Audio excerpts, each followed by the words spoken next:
回到新闻大白话，那么这集要带大家来聊聊俄乌战场的部分。首先要带大家来看到的是，俄罗斯遭到了恐怖攻击，那么浓烟冲天，街头枪战，现在影片也曝光了。透过我们的画面嘛，带你来看到的是，在俄罗斯的达吉斯坦，恐攻出现了9死25伤。你可以看到呢，警察跟恐怖分子在街头枪战。那么达吉斯坦的地方政府说，做出这些行为令人作呕，将针对幕后黑手进行严厉的惩罚。俄罗斯调查委员会宣布，已经对恐怖行径展开刑事调查，当然同时也正在追捕这个犯案的枪手。到底是从哪里来？但其实不止在这个地方，包括了在德本这个地方也遭遇了恐怖攻击。俄罗斯的达吉斯坦恐攻之后，那么你可以看到犹太教堂也遭到了恶意纵火，世界遗产呢现在等于是化为乌有了。透过我们画面可以看到呢，这在德本的一处犹太会堂被人纵火焚烧，这可以说是浓烟冲天。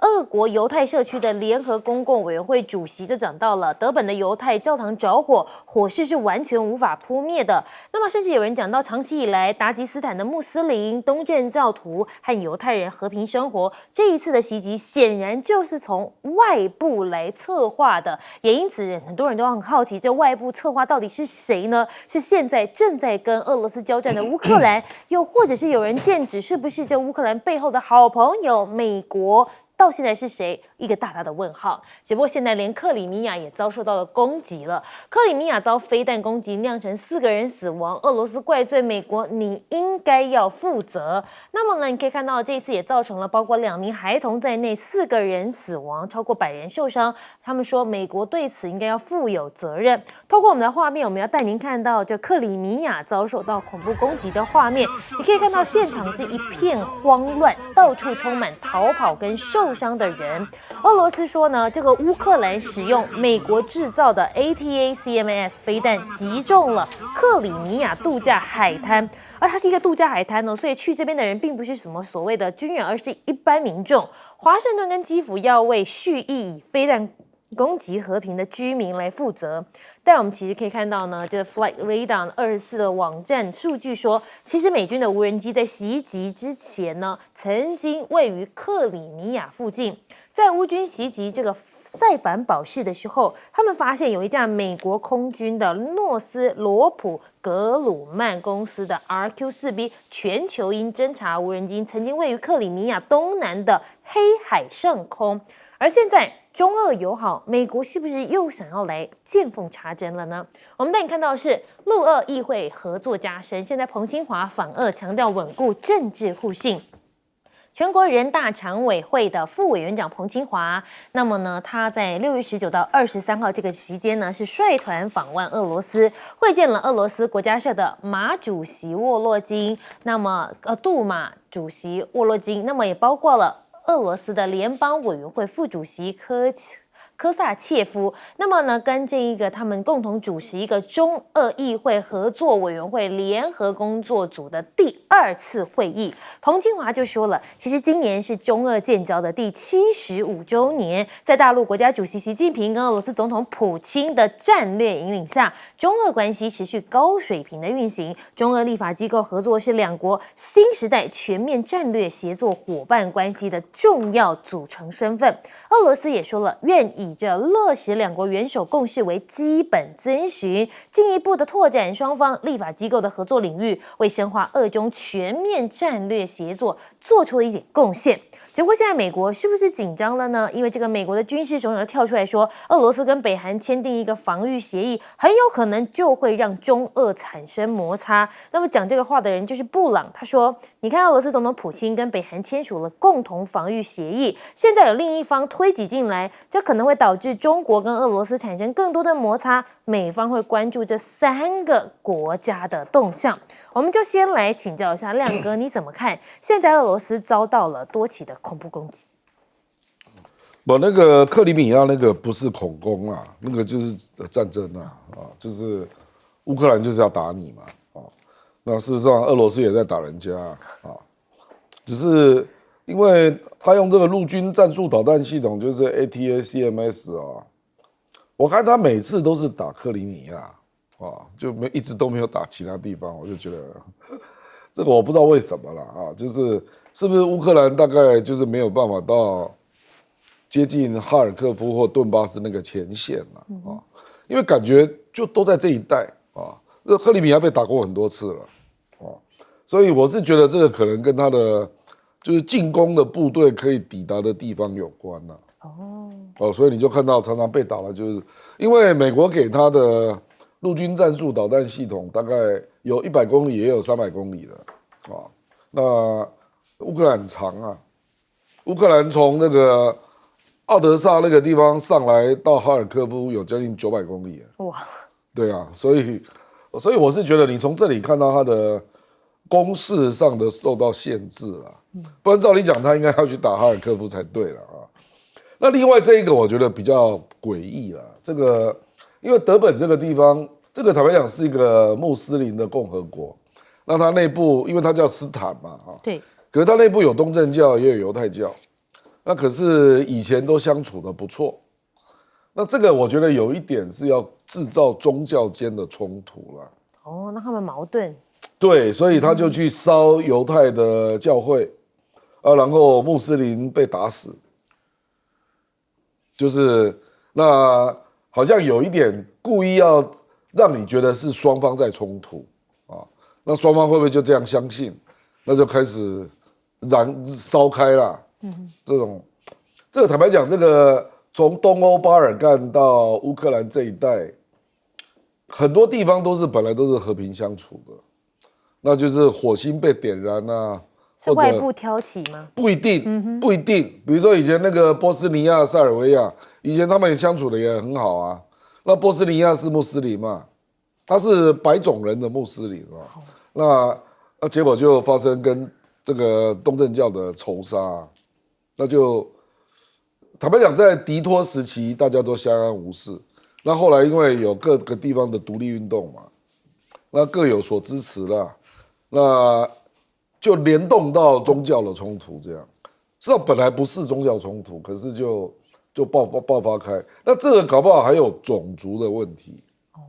就是可能穆斯林就是当地的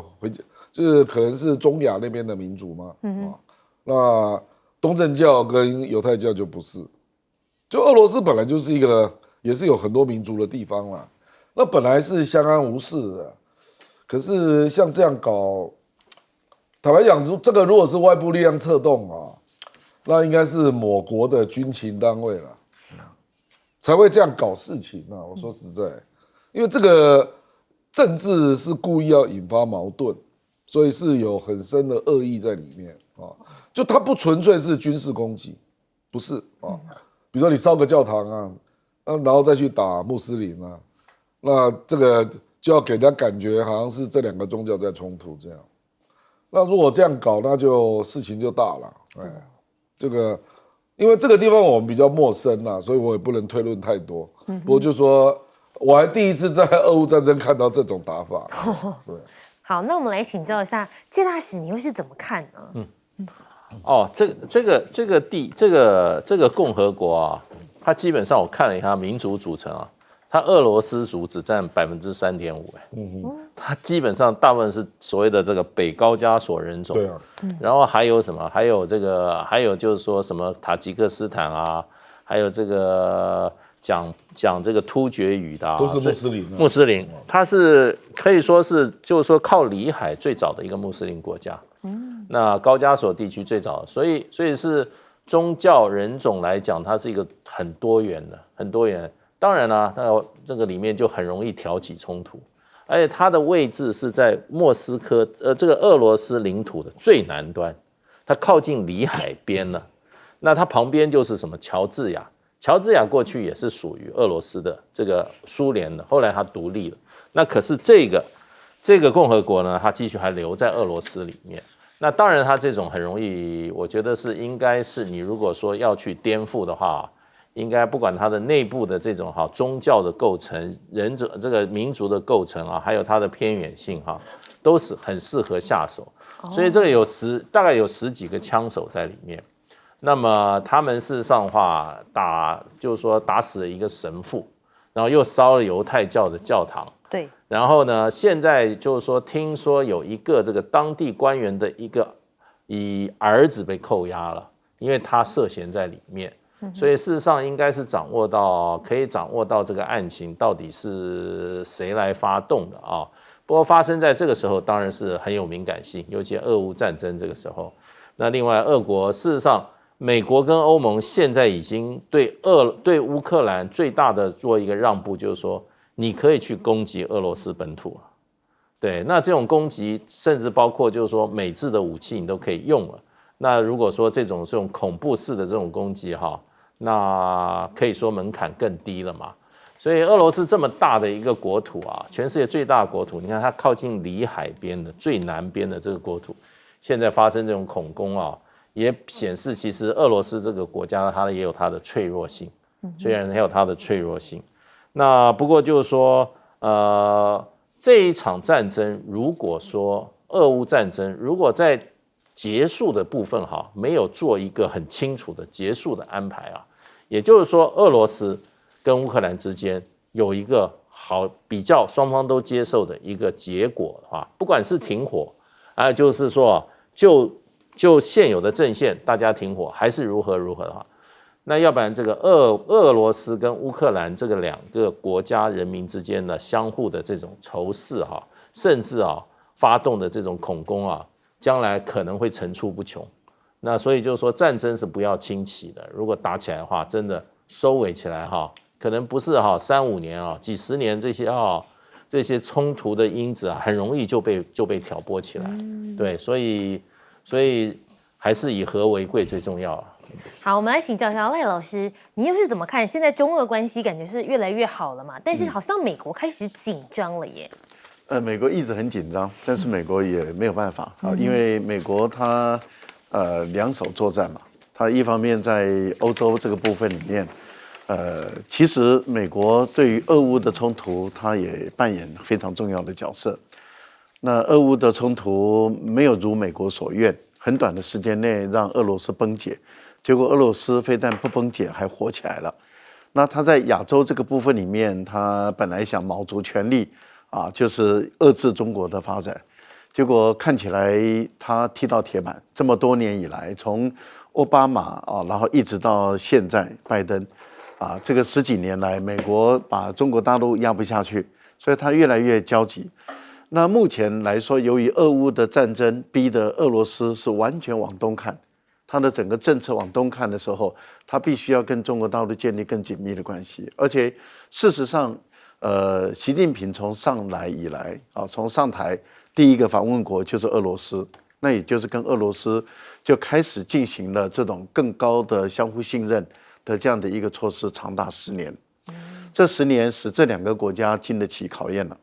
所以我们看到这两个国家的合作的范围越来越大，然后在外交上，在很多的公共政策上，彼此之间协调性，就是协作的关系是越来越深。在这样的一个情形，我们看到美国是越来越焦虑。那俄国现在除了已经确定往东看以外，它就不能够只侵略中国大陆了，它也必须要对朝鲜、对越南、对亚洲的国家，它也必须要开始把它的力量往这个方面发展。在这个发展过程中，美国就认为它可以挑拨韩国、朝鲜，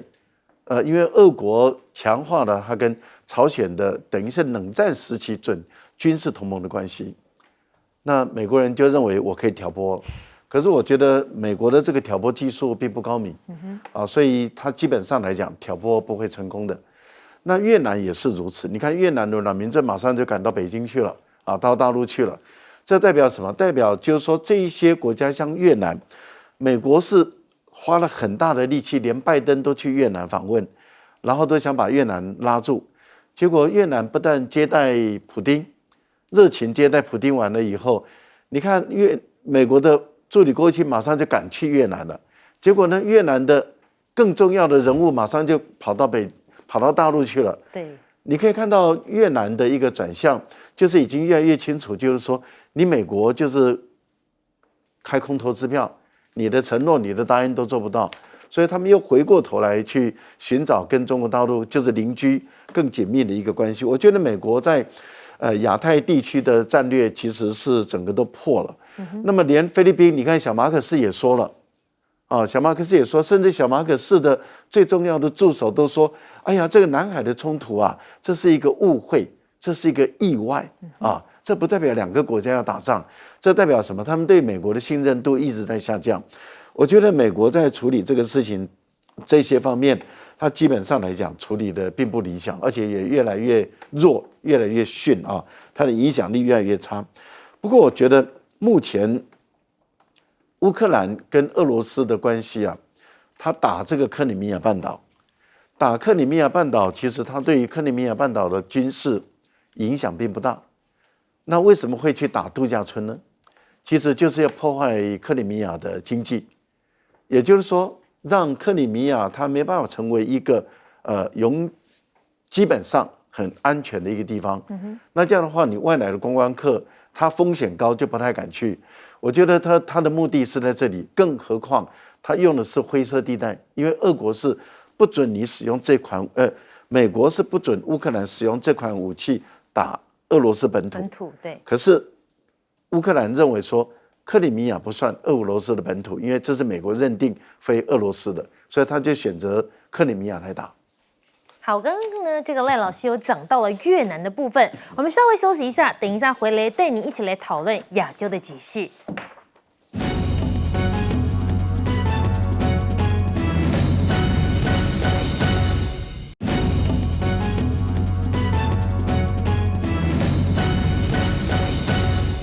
欢迎回到新闻大白话。那么这一节带大家来讨论的是亚洲局势，那我们就讲到了东南亚的越南这个部分。我们带你讨论是现在越南是不是跟中俄开始有了经济、盟国甚至是能源上面的合作，进而跟美国开始越来越疏远了呢？我们带你看到是越南总理范明正呢即将出访中国，出席世界经济论坛会议。那么其实，在6月19到20的时候，俄罗斯总统普京采访过越南；21到22，美国驻青康达也到越南去了。但是24到27号，也就是今天呢，范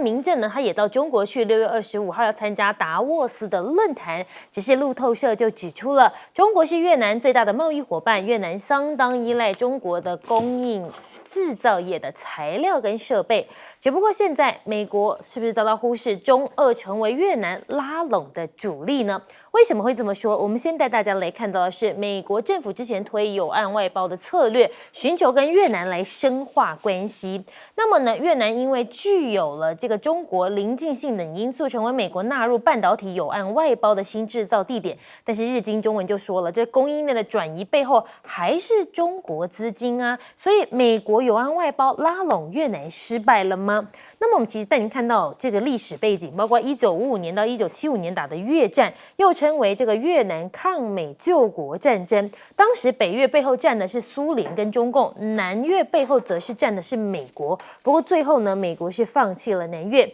那么1974年，当时有一个西沙海战爆发，那么当时呢是中国拿下胜利。1979年则是中越战争，苏联组了一支军事顾问团，紧急赶到越南的河内，帮助越南军队来作战。那么是不是现在越南觉得中俄相对来讲比美国来说更加可靠了？那么越南突然访问中国，难道是为了这个稀土的铁路吗？李强出访马来西亚，当时就说了中马深化双边关系。那么东海岸铁路考虑延伸到泰国。我们带你看到这张图这个马来西亚这边的这个铁路呢，其实呢这个中马共建“一带一路”的东海岸铁路建成之后，可以把货物从关丹港运到中国，成为马六甲海峡之外的新选择，也冲击到新加坡它的枢纽地位。所以呢，这个东海岸铁路将经过泰国。那么现在泰国跟辽国也要来做一个跨境铁路，而且7月份就要来试行了，有助于改善连接中国的交通。那么新铁路一旦正式投入运作，将改善两国跟中国之间的交通，促进3国间的贸易和旅游等行业发展。那么现在经过越南稀土的最大宝库，中越火车的路线可望来说是大升级。那么中越致力于升级铁路，让铁路穿越了越南稀土中心地带，而且还要连接云南省跟北越的海防市。那么呢，现在范明正呢，他在2023年11月，也是去年的时候，曾经发表声明，呼吁应该升级中国南部昆明跟越南港口城市海防的铁路。那么说好要建，到现在都还没有动。而现在越南不只要在铁路上跟中国合作，传出呢，因为波音真的出事太多了，他也要来买 C919了吗？国际财经说，现在空巴跟波音的订单积压，越南航空评估要采购中国的商飞载体客机。泰国先锋报引述越南航空高层呢，在股东会上有讲到了空中巴士跟波音的订单现在是越积越多，公司就在评估是不是可以跟中国来买飞机。青年报则是引述越南航空首席执行长的谈话，说越南航空对于中国的商飞 C919非常有兴趣，只不过现在为什么大家呢对于波音越来越没有信心呢？带您再看一个例子，这波音的星际飞船返航又要再推迟了，状况一直出现，现在2太空人的生死，现在大家都在关注，因为光发射就一波三折了，原本说5月6号，后来也延到6月1号，又延到6月2号，通通没有成功。那么呢，其实终于在了这个6月6号送2个太空人上太空了，但是太空船推进器故障，差一点就没有办法对接到国际太空站。CNN 说，这个返航计划已经是第3次推迟了，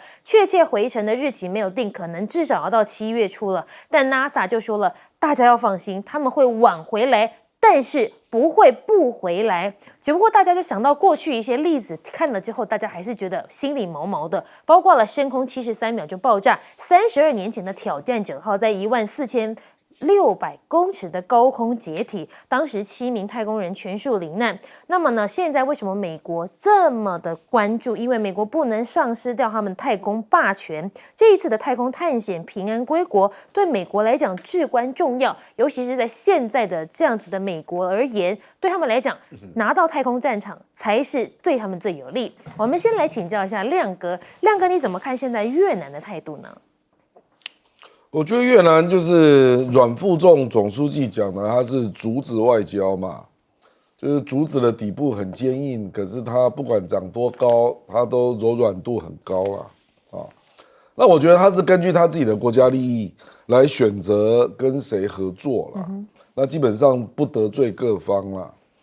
我们用美国做例子啦，越南就是美国有岸外包重点之一嘛，就是美国希望大陆的一些外商能够迁出来嘛，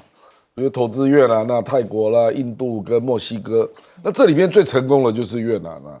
啊，那这个大部分都是组装啦，电子组装业啦，那组装好就出口嘛，目前越南对美国顺差1000亿美元了，这是它最大的贸易国，这个中国大陆没有想要去挑战啊，因为这个没有办法啊，可是越南真的很需要中国大陆的民生工业用品啊，还有基建啊。比如说你讲到稀土，越南即使自己开采或者美国来开采，你还是要送到中国提炼啊，因为所有的提炼专利几乎都在中国啊。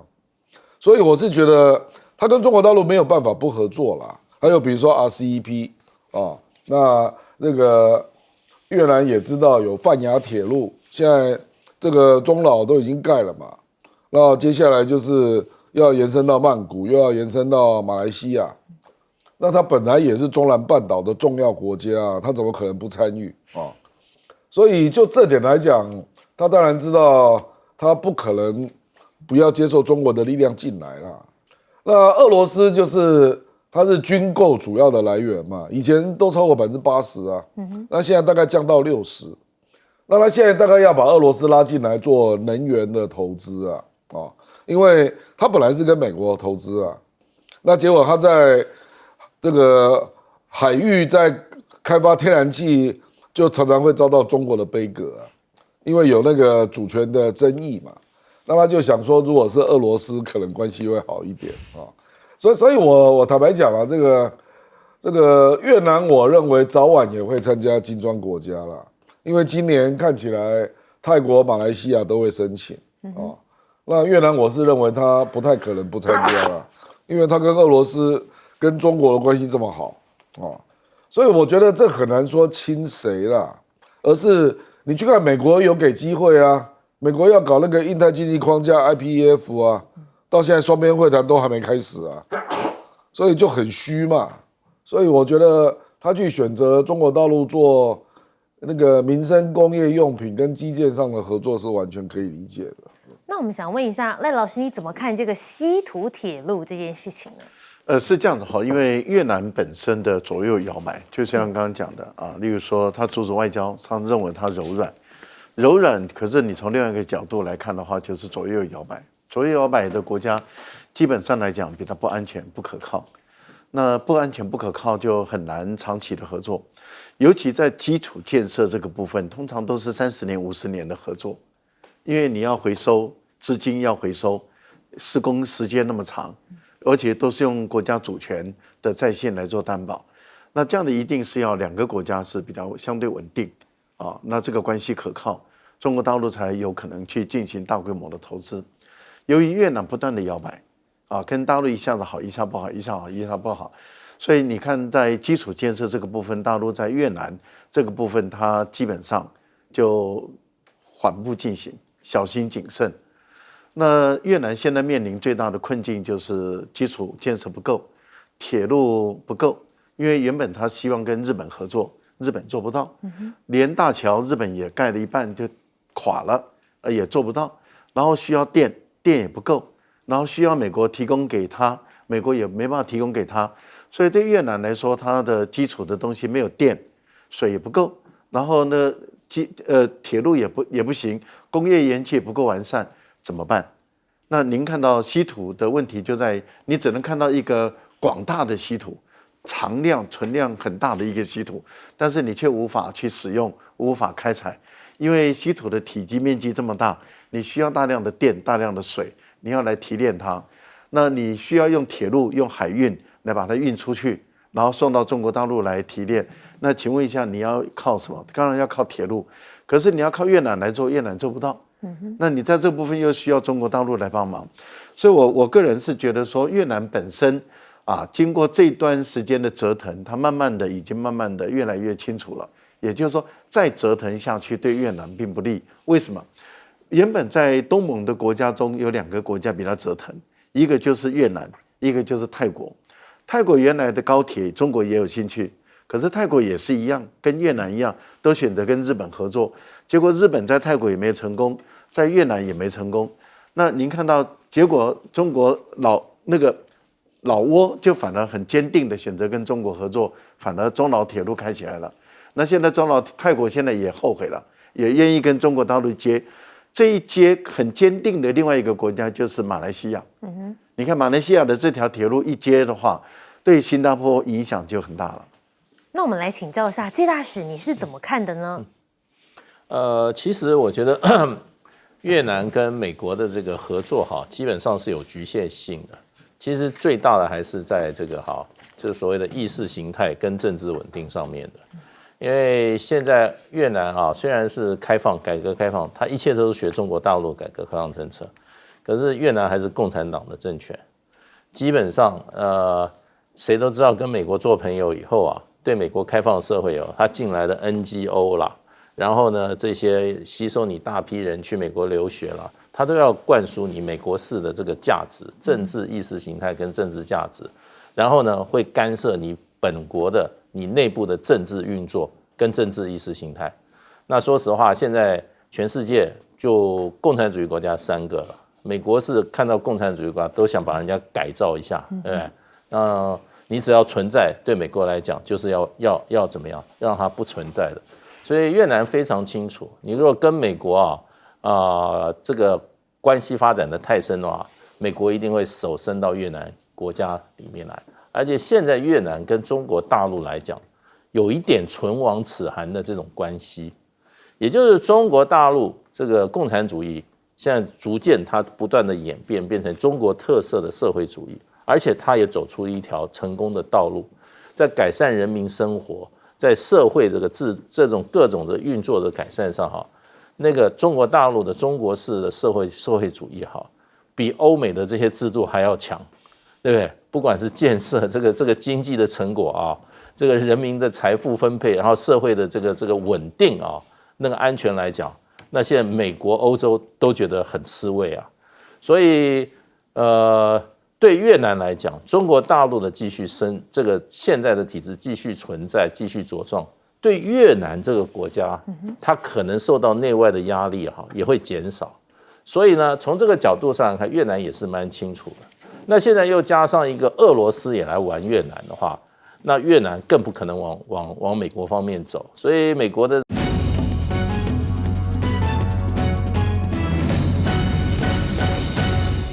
继续锁定新闻大白话，我是韦佳琪。那么这节从国内政治要带你一路聊到国际情势去。那么加入我们这节来宾，包括有前驻纽大使谢文吉谢大使午安。佳琪好，各位朋友大家好。还有我们的国际政治专家赖月先赖老师午安。主持人好，观众朋友大家好。稍待一会呢，还会有这个耶鲁政治学的博士亮哥加入我们的行列。不过今天我们先带大家来谈谈哦。当然，今天早上9点半，观众朋友不晓得你有看这个总统的记者会吗？今天除了讲国会改革之外，当然外界也很关心了，就是讲到这个中国惩治台独的这件事情。那么今天呢，在这个问答时间的时候，赖清德总统也做出了回应。那么他强调了，民主不是犯罪，专制才是罪恶。中国并无跨域追溯台湾人的权利，而且他还讲到了，不管你是台湾派、中华民国派，或者是中华民国台湾派，在中国的眼中，通通都是台独。因此，希望朝野应该要共同来面对这个问题，大家团结合作。所以有人就说了，你是不是把全民都扣上了台独的枷锁呢？那么中国的新令惩治台独，国安单位说，现在台湾人要到中国大陆去，恐怕更危险了。国安单位说，除了统派以外，其他包括主张中华民国的都算台独哦，所以要到中国去要特别小心。所以呢，我们的节目就来问，奇怪了，那请问一下国安会，如果这么危险的话，会不会发布了一些像是商业针对台商、就学针对在大陆的留学生，或是旅游禁令吗？那么现在国安会是暂无回应。只是现在两岸的局势是不是越来越紧张了呢？我们带您看到这张图，你可以看到6月23号6点到24号的6点呢，南北跟东北部都有共建起飞的直升机各一架侵扰，甚至在北部我国东北及东部距离基隆只有45里，南部接近鹅銮鼻外海也有55里的地方也出现了这个共建的痕迹。那么当然现在大家都认为两岸局势是不是越来越升温了？而我们要持续带你来看到的是，现在要补充兵员，这个兵员不够嘛，那么补充兵役的门槛是不是要提高？为了增加兵员，内政部打算提高常备役因为家庭因素申请的补充兵役门槛，包括取消一男家庭为低收入或是中低收入户可以申请服补充兵役的规定，而且还要提高家属罹患身心障碍跟癌症的等级条件。那么今年的汉光呢，他说又不演了，他们呢直接要来上场，为了更贴近实战化演练，今年的汉光演习采取不会预演、预校三军部队都是直接来，以验证实战过程当中可能会出现的各种状况。但是呢，你取消了实兵对抗，有学者就认为这恐怕会功亏一篑，因为中华战略前瞻协会的研究员接种就讲到了。名义上的红军模拟攻击，可同步演练重要据点夺回作战，取消实兵对抗的训练，可能让本次的汉光实战操演整个可以说是功亏一篑。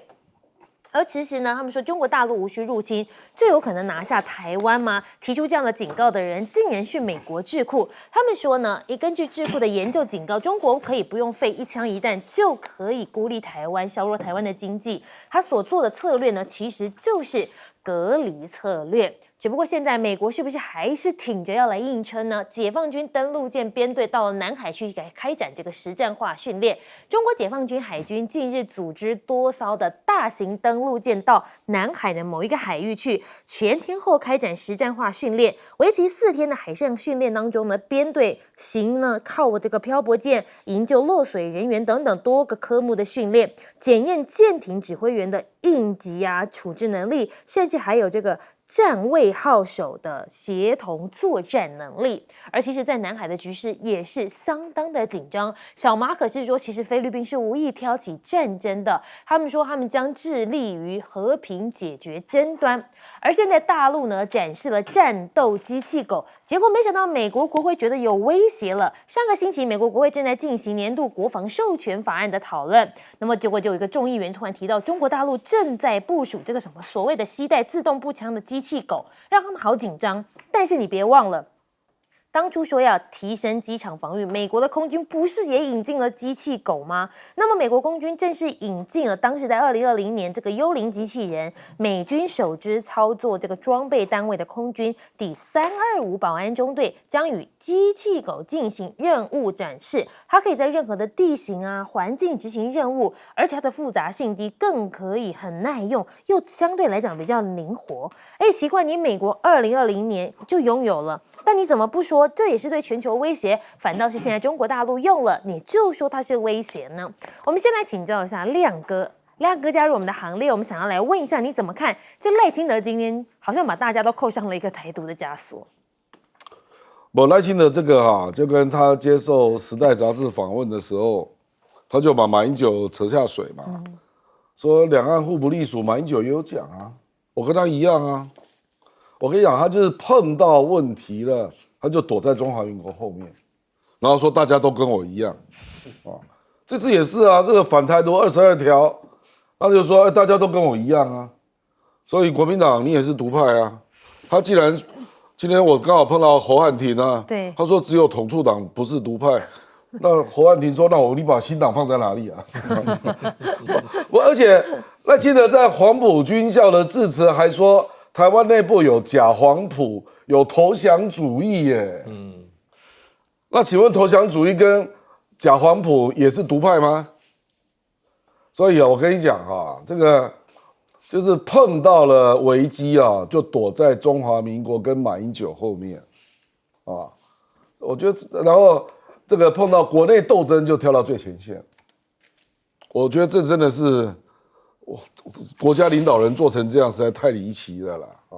碰到两岸的危机，你就躲在国民党、躲在马英九后面；那碰到国内斗争，你就跳到最前面，说人家假黄埔啦、投降主义啦。今天市县他还要跳到第一线他总统府自己要提出市县要市内2条跟他有关的，我真的没有看过市县还总统府自己跳出来的。以前都是就是民进党就总刮了5条就一起释宪嘛，结果你总统府还要释宪他还讲了一句他说在释宪还没有出来之前，请蓝白在野党不要贸然行动。意思就是什么？就是这个释宪还没有出来之前，你不可以要我来做国情咨文嘛，就这个法律不生效嘛。真是不可思议啊！这个人就对国内政治的议题你就是一只斗鸡那两岸的议题本来想当斗鸡，那碰到危机了，那现在都躲在马英九后面对，《时代》杂志也说我跟马英九一样，那现在对反台独22条也说，马英九跟我一样都是独派啦。这个不知道讲给谁听呢？这个反台独22条如果你还不了解那个大陆的用意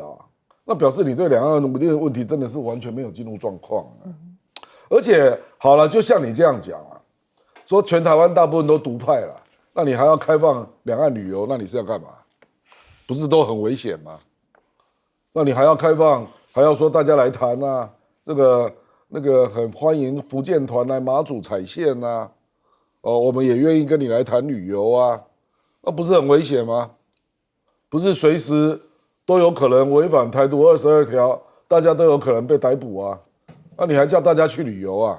然后陆委会又在那边放一个讯息，陆委会针对反台独22条，陆委会有新闻稿他说请国人去大陆务必慎重评估必要性，一团乱我觉得这个政府真是一团乱不知道干嘛这样陆生陆客都不用嘛。因为来台湾就是搞统战不然就匪谍那我们去那随时可能被抓因为大家都是台独这不就是你的认知吗？就你明明知道你的认知是错的，还不去面对自己的问题，不然也做个台独的男子汉嘛。你在立法院都敢在立法院行政院长备询说我是务实的台独工作者，你现在为什么没有这个肩膀你公开出来讲我是务实的台独工作者立法院当行政院长的时候都敢，当了总统出事了就躲到马英九后面，躲到国民党后面，把全台湾都拉下来当垫背，可笑至极嘛！那你到底在干嘛呢？请问你到底在玩什么？那以前蔡英文讲的如果都跟你一样，那为什么反台独22条，蔡英文当了8年都没出现啊？人家就针对你来的，你这样还要扯吗？马英九任内、蔡英文任内都没有反台独22条啊，就你当总统才当1个月就出来了。那你现在又说我跟马英九、跟蔡英文都一样，我的天哪！这个我不知道你是什么样的担当不知道在讲什么国家定位了如果自己讲不清楚，那就不要讲嘛，不要去惹这个马蜂窝嘛。你既然自己这么没把握，讲不清楚，也没有担当，要负这样的历史责任，那你就不要讲嘛。讲的大家都跟你一样陷入危机之中，陷入那么大的两岸的风险，简直莫名其妙啊！那我们来问一下介大使，尤其是现在两岸局势一直在不断的升温当中，当然兵源就很重要了，募不到兵怎么办？现在竟然提高了这个补充兵役的门槛，你怎么看呢？他都要加薪啊，因为事实上的话，当兵的人我们过去这些军校的朋友还有去在从军的，真的蛮尊敬他们的。他们是一天没有38制的他是一天24小时都在军营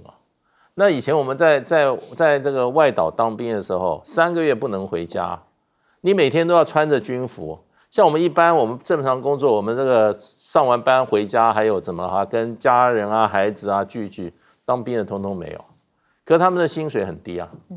过去这些所谓的黄埔的子弟那是有革命精神的，他有理想的，他有国家的效忠，他知道哪一个国家的，对，非常清楚。所以他们都有什么牺牲小我的精神。那你现在搞得，现在说实话，这个人家针对台独的，他说全台湾都被针对，我就没有觉得我被针对对不对？那台独22条，我觉得跟我没有关系对不对？他这个连这个都可以这样子扯的话那人家军人就说为何而战，对不对？我不是为台独今天我明明不是为台独而战，你也说我为台独而战。因为都往当台，所以就搞混了。那你就要回复你人家的工作那种牺牲性命的这种冒险的本质，那是高风险的职业那你给人家薪水给多少？你以为都是那些都是当义务役的，你给他24000一个月，就觉得已经对你很不错了，对不对？人家是要冒生命危险的，那你要提高待遇，对不对？你不要一天到晚就给美国买武器，一买就买6000亿。对不对？我们这个军人待遇有提高吗？不要说军人啦，每天在第一线打这个救灾救难的打火兄弟，对不对？装备也不足，然后呢，然后要什么没有什么，讲了答应了都没有，对不对？所以我觉得基本上我们的军人事实上真的是现在被他搞得不知为何而战。变成搞得我们大家都变台独分子，照他讲法，我真的搞不清楚人家是针对台独的，就偏偏讲所有台湾人都是被他针对的。那今天在大陆还有100-200万台商呢，那不是立刻都被抓起来了吗？对不对？就是说，这不晓得在讲什么那你把国家搞得这么混乱，对，你要去面对问题，不是把大家都拖下水。军人也要知道我今天为何而战，搞了半天。我们在大陆的眼睛里都是台独，那我们今天跟大陆打仗，我们就是为台独而战了吗？你问一下我们这些黄埔的子弟，有几个愿意为台独而战？那你也很清楚所以你才会说那些人不听你的就是假黄埔嘛，对不对？这些假黄埔起码你不要今天讲什么统促假黄埔也应该不是台独对不对？所以我觉得你不是这样子态度面对这个问题，我们国家一步一步走向战争的危机了。现在这个情况是这个样子，如果没有战争危机，你干嘛一天到晚要扩充兵源，一天到晚要把美国人找来，对不对？我们过去过得好好的，要好好检讨一下，为什么今天台湾搞成这样？我们在台湾的我们2400万台湾人不能够安居乐业，不能够有好好的计划未来，对不对？不要说我将来这男生我就赶快送到国外去念书啊，不要打仗啊，我们要远离战争的阴影。可是你今天赖清德这样做法的话，真的只有把我们一步一步往战争的这个深渊里面带。这个真的哈，我觉得他应该要夜深人静，应该好好的思考一下，他的一人啊，生系2400万人的安危，不能这样子任性啊。我们来请教一下赖老师，你怎么看？除了两岸局势之外，现在南海的局势也逐渐在升温当中。南海的局势，我想主要是菲律宾小马可斯总统的改变啊，因为之前杜特地时代的是5年，南海真的是相对稳定。不但南海共同行为宣言走了，而且呢也已经开始往这个南海行为准则走。大家都觉得说，这个南海稳定了，那么中国跟东盟之间的关系都相对来讲都觉得说，这个对亚洲国家都很好。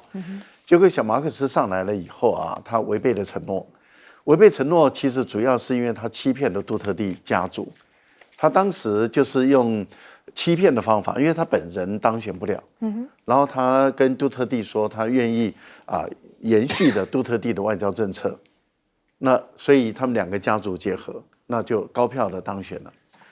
那笃定的当选以后呢，结果他就反悔了，他就等于是好好的骗了杜特地。